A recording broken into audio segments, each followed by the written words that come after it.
વાત કરીએ તો ભારતીય જનતા પાર્ટી માટે આ વર્ષના માત્ર ચૂંટણી પરિણામોની દ્રષ્ટિએ સુખદ રહ્યું, પરંતુ પાર્ટીના બેંક ખાતામાં જંગી દાન પણ આવ્યું છે.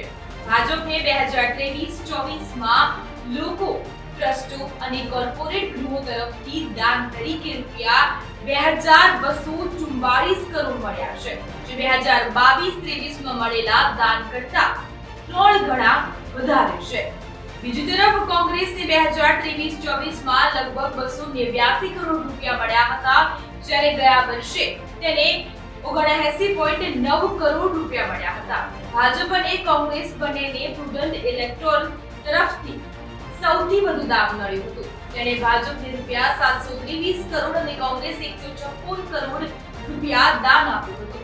સાદી ભાષામાં કહીએ તો 2023-24 ભાજપનું લગભગ ત્રીજા ભાગનું દાન અને કોંગ્રેસનું અડધાથી વધુ દાન પ્રુડન્ટ ઇલેક્ટોરલ ટ્રસ્ટ તરફથી આવ્યું છે. વર્ષ 2022-23 પ્રુડન્ટને સૌથી વધુ દાન આપતી સંસ્થાઓમાં Megha engineering and infra limited, serum institute, ArcelorMittal group, Bharti એરટેલનો સમાવેશ છે. ભાજપ અને કોંગ્રેસ દ્વારા આપવામાં આવેલા તેમના દાનના હિસાબમાં ચૂંટણી બોન્ડ સામેલ નથી. નિયમ અનુસાર રાજકીય પક્ષોએ આ વિગતો ફક્ત તેમના વાર્ષિક ઓડિટ અહેવાલમાં જાહેર કરવાની હોય છે, યોગદાન અહેવાલમાં નહીં.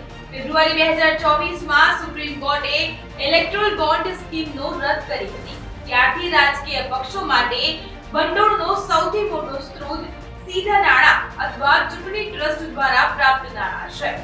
કેટલાક પ્રાદેશિક પક્ષોએ 2023-24 માટેના તેમના યોગદાન અહેવાલોમાં સ્વેચ્છાએ ચૂંટણી બોન્ડ દ્વારા તેમની રસીદો જાહેર કરી છે, જેમાં BRS નો સમાવેશ થાય છે, જેને બોન્ડમાં ₹495.5 કરોડ મળ્યા હતા.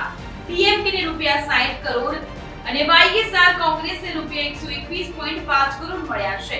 GMM ને બોન્ડ દ્વારા ₹11.5 કરોડ મળ્યા હતા.